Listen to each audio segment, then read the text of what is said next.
সবাইকে স্বাগত জানাই আমার ভৌতিক গল্প চ্যানেলে। তো যারা আমার ভৌতিক গল্প চ্যানেল থেকে রেগুলার নতুন নতুন গল্প শুনে থাকো, তারা তো জানো এখানে কি হয়। তো এখানে গল্প শোনানো হয়, গল্প দেখানো হয় না।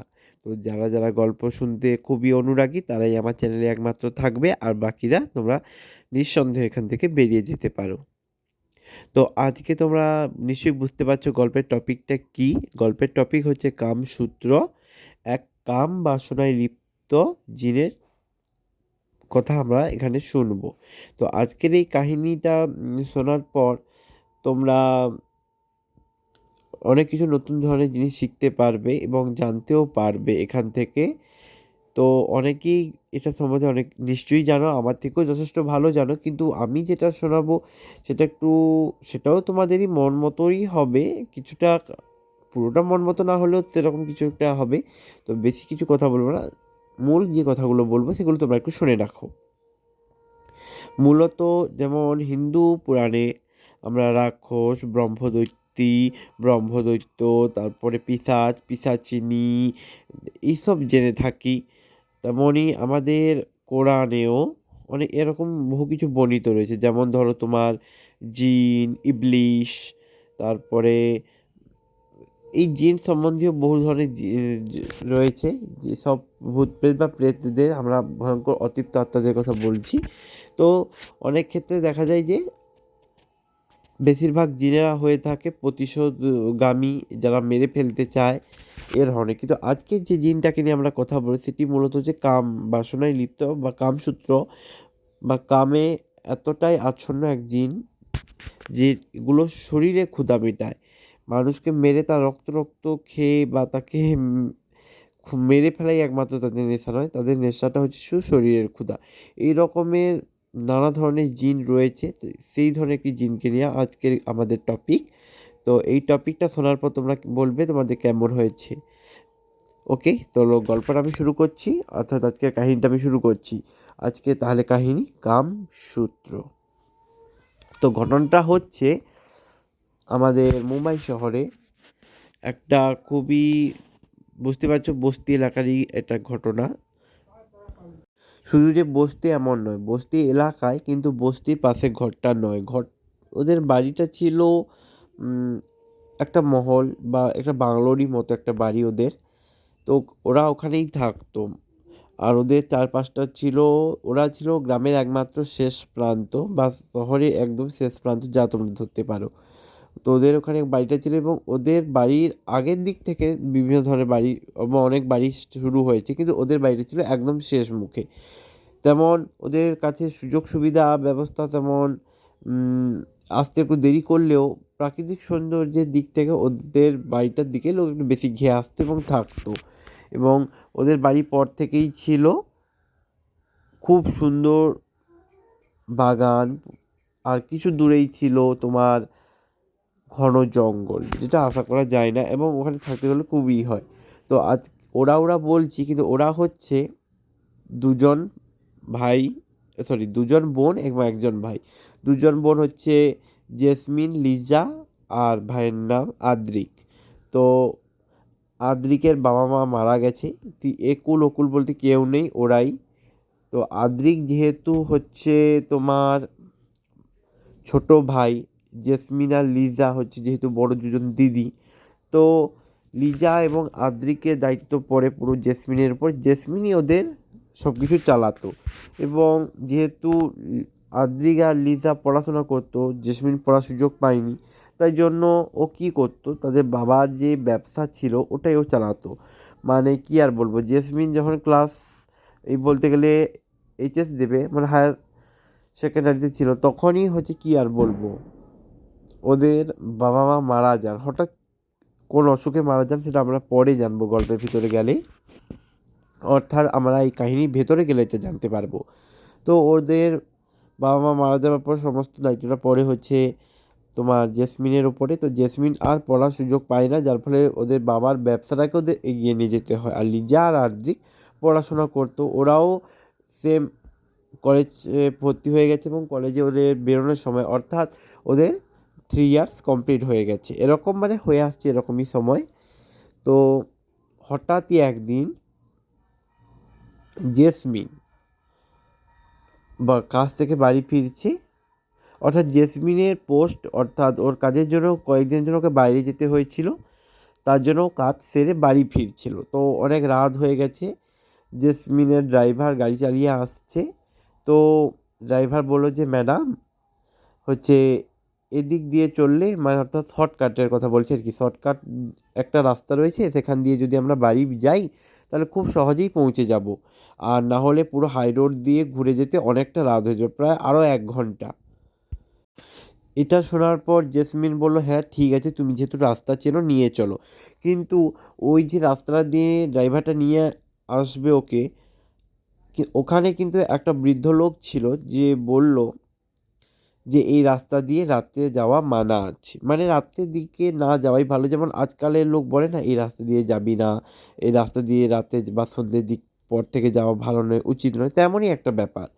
তো ওই দিন ও কী করলো, মানা করা সত্ত্বেও ওই রাস্তা দিয়েই চলে এলো ড্রাইভার। তো কথা তো উড়িয়ে দেবে, তো স্বাভাবিক ব্যাপার। তো বললো কোনো কিছুই হবে না বলে ম্যাডামকে নিয়ে উনি চললেন। যেহেতু রাস্তাটা কাঁচা রাস্তা, পাকা রাস্তা নয়, অবশ্যই শর্টকাট বেশিরভাগ কাঁচা রাস্তাই হয়ে থাকে। তো কাঁচা রাস্তা, তো ওখান দিয়ে যাচ্ছে, হঠাৎ করে মনে হলো যেন গাড়ির পাশ থেকে কেউ চলে গেল। এটা জেসমিন দেখতে পেল, অথচ ড্রাইভার দেখতে পেল না। কী ব্যাপার আমিও বুঝতে পারছি না। বেশিরভাগ মেয়েরাই দেখে থাকে, বা ভূত প্রেত বা বিশেষ বিশেষ মানুষকে দেখা যায়, জিনরাও তেমন ব্যাপার আর কি। তো জেসমিন দেখতে পেলো যেন কি একটা চলে গেল। তো ড্রাইভারকে এটা বলতে, ড্রাইভার তো বললো, না না আমি তো কিছুই দেখিনি, আর তুই কী বলছেন ম্যাডাম, আমি তো কোনো কিছুই দেখতে পাচ্ছি না, আমি তো স্বাভাবিকভাবে গাড়ি চালাচ্ছি। তারপর যেন মনে হলো জেসমিন যে বসে আছে ওই কাঁচের পাশে, যেন মনে হচ্ছে কি একটা দাঁড়িয়ে আছে, মানে ওর গাড়ির বাইরে কাঁচে, মানে গাড়ির যে বাইরে মালতে বসে আছে, তারপর গাড়ির বাইরে যদি মনে হয় না দরজার সামনে যেন কাঁচটা খোলা আছে, যেহেতু বাতাস আসছে ঠান্ডা ঠান্ডা, তো ওর ওখান থেকে মনে হলো যেন কি ওখানে দাঁড়িয়ে ওকে দেখছে। আর ও ভাবছে ওকে দেখছে, কিন্তু আলোটা আসছিল, মানে ওই চোখের লাল দৃষ্টি, মানে মনে হচ্ছে কোনো জন্তু জানোয়ারের মতো চোখের দৃষ্টি ওই গাছের আড়াল থেকে আসছে, ভাবো এরকম একটা পজিশান বা সিচুয়েশান। তো এদিক কুল ওকুল না ভেবেই, মানে এদিক ওদিক না ভেবেই, তো আমাদের জেসমিন কী করলো, গাড়ির দরজাটাকে করলো, মানে কী হলো, তুলে নিল, মানে বন্ধ করে দিল, দিয়ে বাড়ি ফিরে চললো। তো ও চলছে আর মনে হচ্ছে ওদের গাড়ির ওপরে, মানে গাড়ির ছাদের ওপরে যেন কেউ একটা বসে আছে, আর যেন সেও চলছে, এটা জেসমিনের মনে হচ্ছে। কিন্তু জেসমিন ভাবলো তেমন কিছুই না, হয়তো এখানে কোনো পাখি টাকি বা যে হোক, কী আর বলবো, মানে বসে আছে আর ঠুকরোচ্ছে। কিন্তু পরে যেটা জানা গেল, আমরা যেটা ফ্ল্যাশব্যাকে দেখি, সেটা হচ্ছে যে তোমার ওই ভয়ঙ্কর দেখতে একটা জন্তু না জানোয়ার বোঝাই যাচ্ছে না, বাট বসে যেন গাড়িটাকে উপর থেকে আঁচড়াচ্ছে। শব্দটা ধীরে ধীরে হতে হতে হতে হতে মনে হলো যেন কোনো পাখি বা কেউ নেই উপরে ঠক ঠক করার জন্য, মনে হয় কেউ একটা বসে আছে। ড্রাইভার নামতেই দেখার জন্য ড্রাইভার চিৎকার করে উঠলো, সঙ্গে সঙ্গে জেসমিনও বাইরে বেরোলো, আর দেখলো যে কোনো কিছুই নেই, কিন্তু ড্রাইভার বললো যে এখানে কেউ একটা ছিল, অর্থাৎ প্রত্যেক রকম সিনেমা টিনেতে যেরকম দেখে থাকি যে ওপরে কিছু একটা ছিল, সে এখন উধাও হয়ে গেছে। এটা দেখার পর কী আর বলবো, ড্রাইভার তো অবাক, কিন্তু জেসমিন কোনো কিছু বুঝে উঠতে পারছে না। তো দুজনেই ভয় পড়ে গেছে, আর ওরা কোনো কিছু না বলেই সরাসরি গাড়ি নিয়ে বেরিয়ে পড়েছে, মানে যে আর কোথাও থামবো না, যা কিছু হয় হবেই, আমরা সরাসরি বাড়ি ফিরবো। তো এইসব বলে সরাসরি ওরা বাড়ি ফিরলো। তো বাড়ি ফিরলো এবং ভাই বোনেদের সাথে, কী বলবো, ভাই আর বোনকে, ভাই সেই আদ্রিকা আর লিসার সাথে ডিনার করলো, এবং ওরা বললো দিদি তোমার আসতে কেন এত দেরি হয়েছে, এবং খাবার টেবিলে যখন বসে নানা রকম গল্প টল্প হলো, এবং হওয়ার পর যে যা ঘুমোতে চলে গেল। কিন্তু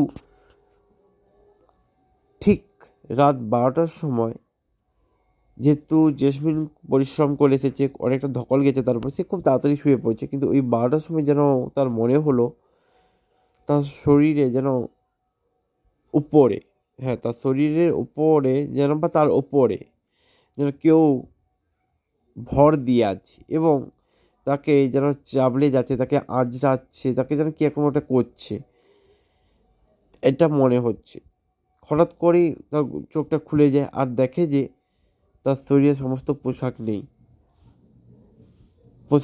দেখতে পেয়ে সে একটু অদ্ভুত হয়ে গেল এবং কী আর বলবো, যেন মনে হলো সে কী আর বলবে। তুমি হয়তো ঘুমিয়েছো, হয়তো কোনো জামা প্যান্ট পরে, হঠাৎ করে ঘুম ভেঙে যখন দেখছো তোমার শরীরে পোশাক নেই, তো তুমি তো একটা আতঙ্কে পড়বে। তখন সে কোনো কিছু বুঝে উঠতে পারলো না এবং ওদিক দেখলো যে কেউ হয়তো তার রুমে ঢুকে গেছে এবং দেখার পর কোনো কিছু না পেয়ে সে এবার দরজা জানলা বন্ধ করলো। সে মনে ছিল যে শোয়ার সময় মানে অর্থাৎ ঘুমানোর সময় সে দরজা জানলা বন্ধ করি, তারপরেও খোলা দেখছে। এটা সে ভেবে কী আর বলবো, দরজা জানলা লাগিয়ে সে ঘুমিয়ে পড়লো। ওই দিন ওই রাতটা ঝাপ করে কেটে গেল।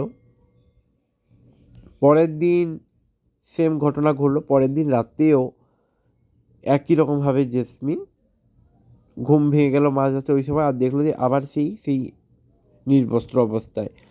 সেটা না কোনো কিছু ভেবে উঠে পোশাক পরে নিল এবং সরাসরি ক্যামেরাতে গেল, অর্থাৎ তাদের বাড়িতে ক্যামেরা লাগানো ছিল। তো ক্যামেরার হলে গিয়ে দেখলো যে অদ্ভুত এক দৃশ্য।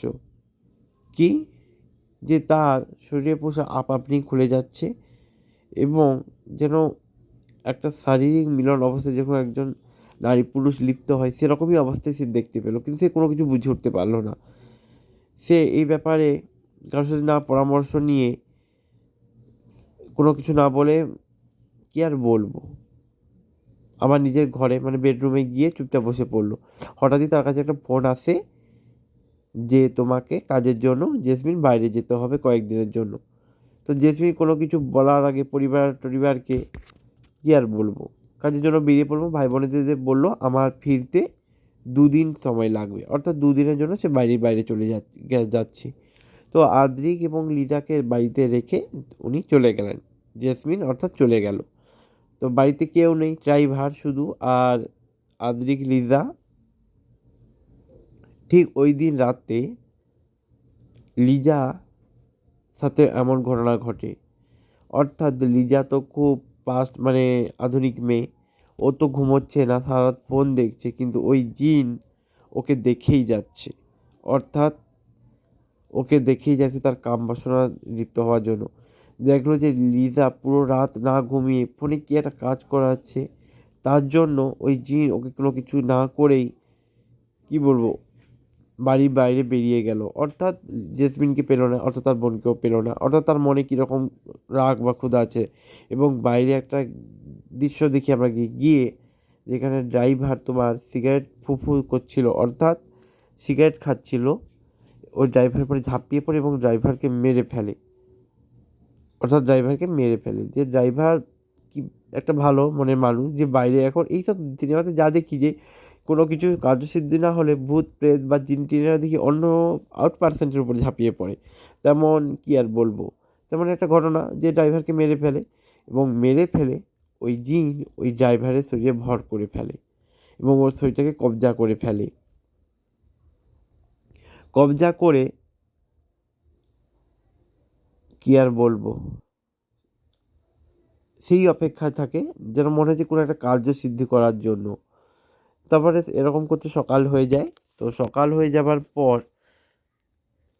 স্বাভাবিকভাবে আদ্রিক আর লিজা কলেজ যাবে, কিন্তু কলেজে যাওয়ার জন্য আমাদের ড্রাইভার বাবু আসেন না, সে তার গাড়িতেই ঘুমোচ্ছে। আর বাইরে থেকে গাড়িটার সিস্টেম এমন যে ভিতরে যে কেউ আছে বোঝাও যাবে না, বাইরে থেকে তো বোঝাই যাবে না। তো অনেক ধাক্কাধাক্কি করার পর জিনটা জেগে যায় এবং কোনো কিছু না বলেই আদ্রিক আর লিজা বকতে বসে পড়ে গাড়িতে এবং ওদেরকে কলেজে ছাড়তে চলে যায়।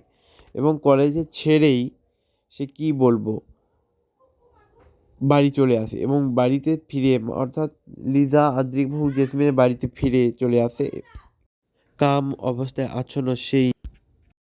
তো জিনটা কি বলবো বাড়িতে অর্থাৎ জেসমিনের বাড়িতে এসেই জেসমিনের বেডরুমে ঢুকে এবং জেসমিনের জামা কাপড়ে ঘ্রাণ নিতে শুরু করে, যেন এমন অবস্থায় মনে হচ্ছে যে কতদিন কাম অবস্থায় থেকে সে দূরে রয়েছে এবং সেই কাম অবস্থার আচ্ছন্ন সেই জিনটি জেসমিনের জামা কাপড় যেন ছিঁড়তে শুরু করে এবং তার ঘ্রাণ নিতে শুরু করে এবং সে মনে মনে ভাবে যে আজ জেসমিন যদি না আসে তাহলে তার বোনকেই সে মানে কী করবে, তার ভোগের বস্তু হিসাবে সে ব্যবহার করবে এবং যেমন ভাবা তেমন কাজ। সঙ্গে সঙ্গে সেই পোশাকটিকে রেখে দিয়ে সব কিছু যেন ঘরটা কী আর বলবো, নতুনের মতো একদম করে দিয়ে বেরিয়ে পড়ছে আনতে। অর্থাৎ সে রুদ্রিক আর লিজাকে আনতে গেছে। অর্থাৎ যেহেতু কি বলবো, রুদ্রিকের অর্থাৎ আদ্রিক, আমি রুদ্রিক বলে দিচ্ছি, আদ্রিক তো আদ্রিককে না গাড়িতে চাপিয়ে সরাসরি লিজাকে নিয়ে এসে চলে আসে এবং আদ্রিক দেখে যে তাকে নেওয়ার জন্য কেউই আসেনি, অথবা লিজাও নেই। কিন্তু তার বন্ধুরা বললো যে ড্রাইভার এসে লিজাকেই নিয়ে চলে গেছে এবং লিজাকে সে নিয়ে এসে বা কী আর বলবো, বাড়িতে লিজা ঢুকতে না ঢুকে তার উপরে যেন ঝাঁপিয়ে পড়ে। আর এই ঘটনায় কি বলবো, দূরে থেকে আদ্রিক কোনো কিছু না বুঝতে পেরে সঙ্গে সঙ্গেই একটা মানে কি বলবো, ট্যাক্সি ধরে বাড়ি দিকে রওনা দেয়। আর সেই কাম অবস্থায় আচ্ছন্ন জিনটি লিজার উপরে যেন ঝাঁপিয়ে পড়ে এবং তার সব কিছু কেড়ে নিতে করে, যেমন তাকে বলে ছিঁড়ে খেতে শুরু করে এবং তাকে নগ্ন অবস্থায় এমনভাবে আঁচড়াতে শুরু করে, কী বলে, সেই অবস্থায় এমন অবস্থায় যেখানে লিজার বাচ্চা অসম্ভবপূর্ণ হয়ে উঠেছিল, সে চিৎকার করতে লাগলো, কিন্তু তার বাড়িটা প্রথমেই বলেছি দূরে থাকার কারণে সেটা সম্ভব হয়ে ওঠেনি। এরকম অবস্থায় আদ্রিক বাড়ি ফেরার সঙ্গে সঙ্গে সব কিছু জানতে পেরে যায় এবং বুঝতে পেরে যায়, জানতে এবং বুঝতে পেরে যায় কেন বলা হচ্ছে, কারণ বাড়ির ভেতর থেকে আওয়াজ আসছিল এবং দেখে যে ড্রাইভারের গাড়ি চলে এসেছে অলরেডি। এই দুটো জিনিস একটা বেসিক বুঝতে পেরে যায় এবং চিৎকারের শব্দ পেয়ে যখন ভিতরে যায়, এরকম অবস্থায় দেখে কি বলবো, আদ্রিক এবং সেই ড্রাইভারের মধ্যে তুমুল লড়াই লেগে যায় এবং তুমুল লড়াই মধ্যিখানে যেখানে আদ্রিক পেরে উঠছিল ড্রাইভারের সাথে এবং ভাবছিল যে হঠাৎ এই ড্রাইভারের এত জোর বা শক্তি কোথা থেকে এলো, সে কোনো কিছুই বুঝে উঠতে পারছিল না।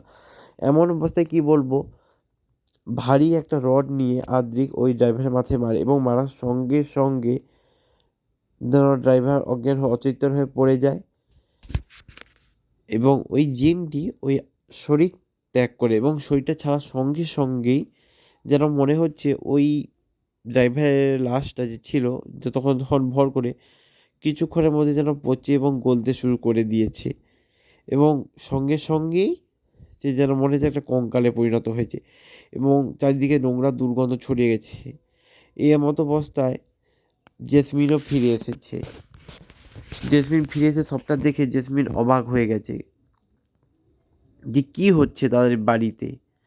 আর জেসমিন মনে মনে সব কিছু শোনা মানে কী বলবো, ভাবছে, আর এই সব কিছু শুনে তার একটা দারুণ খটকা লাগলো এবং সে ভাবলো যে আর দেরি নয়, এই বাড়ি আমাদেরকে ছেড়ে চলে যেতে হবে। সে তার ভাইকে নিয়ে এবং বোনকে নিয়ে বাড়ি ছাড়ার সিদ্ধান্ত নিল। কিন্তু যখনই বাড়ি থেকে ওরা বেরোবে তখন তো প্রায় সন্ধ্যা হয়ে এসেছে এবং দিদি, অর্থাৎ দিদি বলতে বলতে জেসমিনও যখন ফিরে এসেছে তখন প্রায় সন্ধ্যার মতো অবস্থায়। তো দরজা হঠাৎ করে বন্ধ হয়ে যায় এবং হঠাৎ করে এক ছিটকাতে কি বলবো, জেসমিন, আদ্রিক এবং লিজা আলাদা হয় এবং লিজা একটি ঘরে ঢুকে যায় এবং জেসমিন আদ্রিক দূরে ছিটকে পড়ে এবং লিজাকে যেন সেই জিনটা আরও নিগড়ে, যেন কী বলবো, তার ইজ্জত বা তার সম্মানের সাথে ছেড়খানি করতে থাকে, অর্থাৎ তাকে সম্যক বস্তু হিসেবে ব্যবহার করতে থাকে এবং শেষমেশ ও লিজাকে মেরেই ফেলে। এটা সব কিছু শুনে আর বাইরে থেকে দেখে, অর্থাৎ জানলা দিয়ে দেখে, তার দিদি বলল, কে তুমি, কী চাও, আমাদের বোনকে ছেড়ে দাও তুমি, এসব মানে কী আর বলবো। না হলে কথা শোনার পরে, এই সব কথা শোনার পর জিনটা কী করলো, হঠাৎ করে উধাও হয়ে গেল। এতক্ষণ ওরা জিনটাকে দেখতেই পাচ্ছিল। জিনটা ছিল খুবই ভয়ঙ্কর, হিংস্র, তার মাথায় ছিল বিরাট বিরাট দুটো শিং আর লম্বা সরু সরু কান, মানুষের মতোই গঠন, কিন্তু এক যে ভয়ঙ্কর দৈত্যাকার পশুর মতো তার চেহারা, অঙ্গভঙ্গি। এবং লিজা তো মারাই গেছে এবং লিজার অন্ত্যেষ্টিক্রিয়া করার পর জেসমিন আর আদ্রিক যখন ভাবছে ওই বাড়ি ছেড়ে চলে যাবে, হঠাৎ তাদের বাড়িতে আসে একজন, মানে বিভিন্ন লোকজন কাছে চলে গেছে এবং একজন কি বলবো, একজন সাধু সন্ন্যাস ব্যক্তি মতো একজন আসে এবং জেসমিনকে বলে যে তোমাদের ওপর জিনের ছায়া পড়েছে, এবং যে সে জিন নয়, যে কামসূত্র অথবা কাম বাসনায় ভুক্ত এক জিন, যে তোমাদেরকে ছাড়বে না, সে তোমাদের পিছনে পড়েছে এবং তার দীর্ঘকালে প্রতিশোধ সে নিতে চায় এখন। জেসমিন আর আদ্রি কোনো কিছুই বুঝে উঠতে পারে না। তারা বলে কিসের প্রতিশোধ নিতে চাইছে, আর সে কী বা চায়। তখন সেই সাধু তাদেরকে সব ঘটনা বলে যে যে জিন তোমাদের পিছনে পড়েছে তার নাম হলো কামসূত্র জিন, অথবা কি বলবো, নামটা আমার ঠিক মনে আসছে না। এরকমই যারা জিন সব থাকে, ইবলিশ জাতীয় ধরনের জিনিস, কোরআনে সাহিত্যে রয়েছে মুসলমানদের। তো বলে যে তোমার বাবা মা এত ধনী বা এত প্রতিপত্তি তখন ছিল না, এত লাক্সারি জীবনযাপন করতে না, তারা খুব গরিব ছিল। তারা বিভিন্ন অসৎ উপায়ে টাকা ইনকাম করার চেষ্টা করে। হঠাৎই একদিন তাদের সাথে দেখা হয় এক সাধুর, যে এইসব কালো তন্ত্র মন্ত্রবিদ্যা করে বেড়ায়। তিনি তোমাদের অর্থাৎ তোমার বাবা মাকে বলেন এই কামসূত্র জিনের কথা। এই কামসূত্র জিন হলো নারীদের সাথে সমক্রিয়া করে বেড়াবে এবং তার পরিবর্তে তুমি যা চাইবে তোমাকে তাই দেবে। এই কথা শোনার পর তোমার বাবা মা ওই কাম বাসনায় লিপ্ত এই জিনকে আহ্বান করা শুরু করে, এবং যেহেতু এই প্রক্রিয়াটি চলে প্রায় 1 মাস ধরে, 1 মাসের মধ্যে 15 দিনের মাথায় এই জিন চলে আসে এবং বাকি 15 দিন পরীক্ষা করতে থাকে সত্যি তুমি তাকে ডাকছো কিনা। তো এই কাম বাসনা লিপ্ত এই জিনকে তারা সিদ্ধ করে ফেলে এবং 30 দিনের মাথায় অর্থাৎ শেষের দিনের মাথায় তারা একটি মেয়েকে ধরে বন্দি করে এবং এই কাম বাসনায় লিপ্ত এই জিনকে উৎসর্গ করে, এবং এই জিন তাদের সমস্ত মনের ইচ্ছা পূরণ করে, অর্থাৎ তোমার বাবা মার সমস্ত ইচ্ছে পূরণ করে। এই দিন কি রাত কোনো কিছুই দেখে না। যখন কাম বাসনা জাগ্রত হয় তখনই উত্তেজিত হয়ে পড়ে এবং মেয়েদের উপর ঝাঁপিয়ে পড়ে, মানে এক কথায় যেরকম নরপশুর মতো। তো যে মেয়েটিকে তারা ধরেছিল সে অনাথ ছিল, এবং তাকে দিয়েই এরা তোমাদের বাবা মা কাজ চালাতো এবং খারাপ কাজ করে বেড়াতো, এবং ওই মেয়েটিকে ওই জিনটি খারাপভাবে ব্যবহার করতো এবং তোমাদের বাবা মা তাতে কোনো যায় আসতো না। আর জিনের থেকে পাওয়া টাকা পয়সা নিয়ে কি বলবো, ফুর্তি এবং আনন্দে মেতে ওঠে। একদিন ওই মেয়েটি মারা যায়, অর্থাৎ ওই মেয়েটি সুইসাইড বা আত্মহত্যা করে এবং ও মারা যায়, যার ফলে ওই জিনটি ক্ষিপ্ত হয়ে ওঠে এবং কি বলবো, কাম বাসনায় জাগ্রত হওয়ার সঙ্গে সঙ্গে তোমার মায়ের উপর ঝাঁপিয়ে পড়ে এবং প্রতি রাতে তোমার মাকে কি বলবো, কাম বাসনায় উত্তেজিত করতে থাকে। এটা জানার পর তোমার বাবা অনেককে ধরেছেন এবং অনেকজনের কাছ থেকে সাহায্য প্রার্থনা করেছেন, কিন্তু কারোর থেকে সাহায্য উনি পাননি। তো হঠাৎ ওনার সাথে আমার একদিন দেখা হয় এবং আমি বলি যে কি করতে হবে। আমি বলেছিলাম যেই বই থেকে তোমরা পড়ে ওকে জাগ্রত করেছো সেই বইয়ের শেষ পাতাতে নিশ্চয়ই লেখা রয়েছে ওকে কিভাবে আবার নিজের দুনিয়াতে ফেরত পাঠাতে হয়। কিন্তু ওই জিন সব কিছুই আগে থেকে জানতে পেরে যায় এবং কি করে ওই শেষের পাতাগুলোকেই ও ছিঁড়ে ফেলে দেয় এবং বইটাকেই উধাও করে দেয়।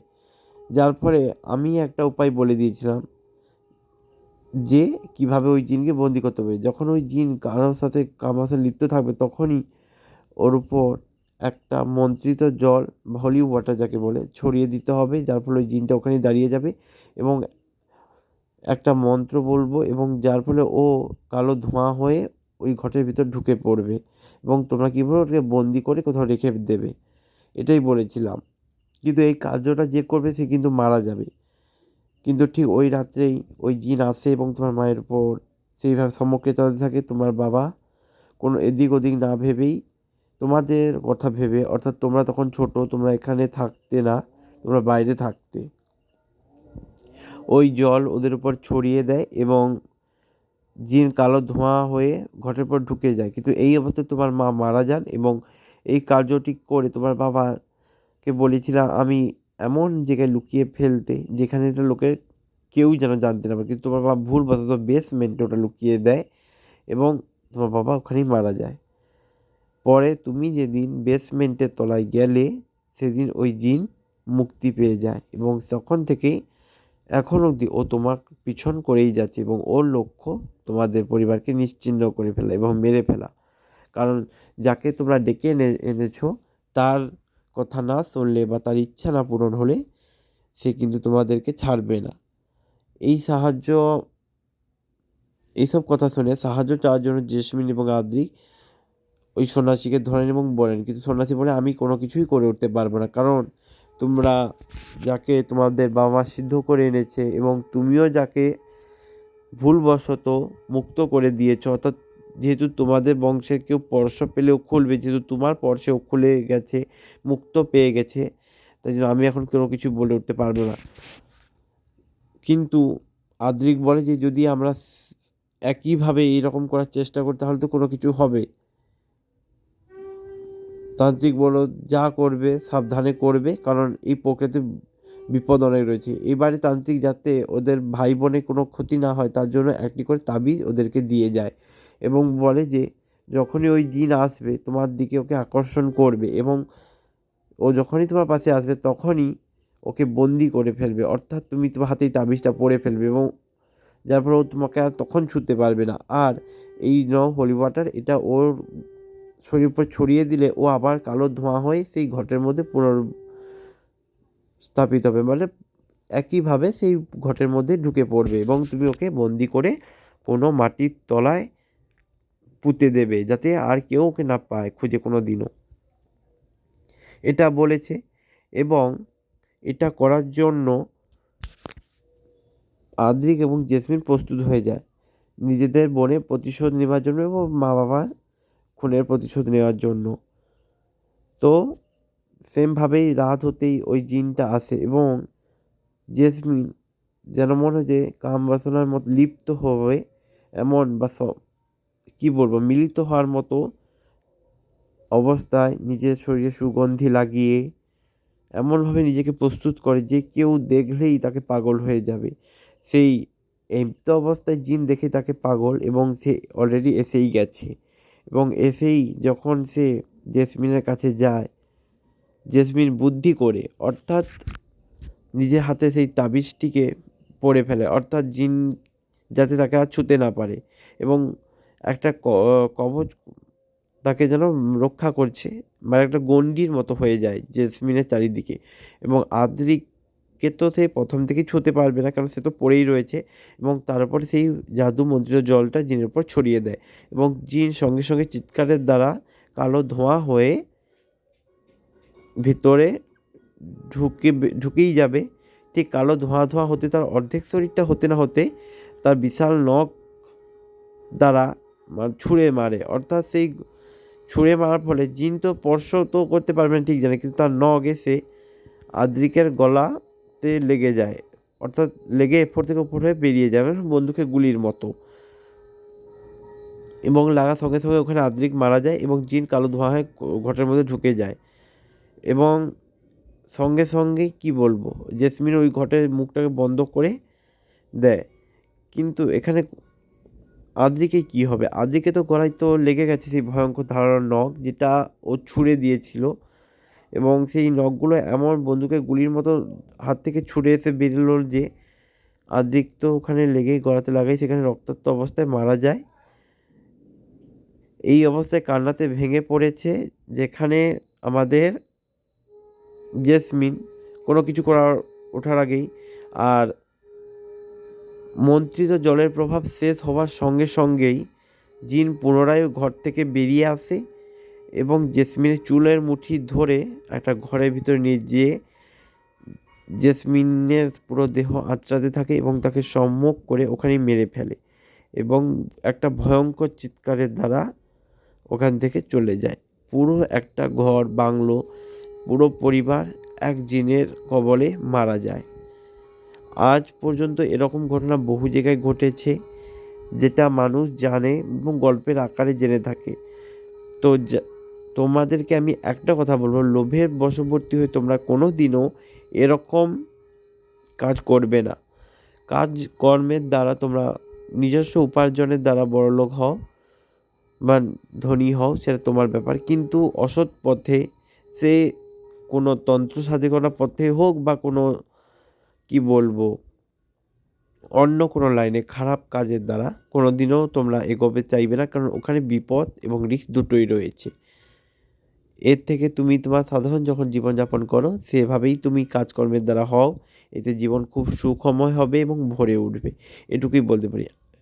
আজ পর্যন্ত বহু পুরাণের পাতায় লেখা রয়েছে এই জিন বা ইবলিশ সম্বন্ধে।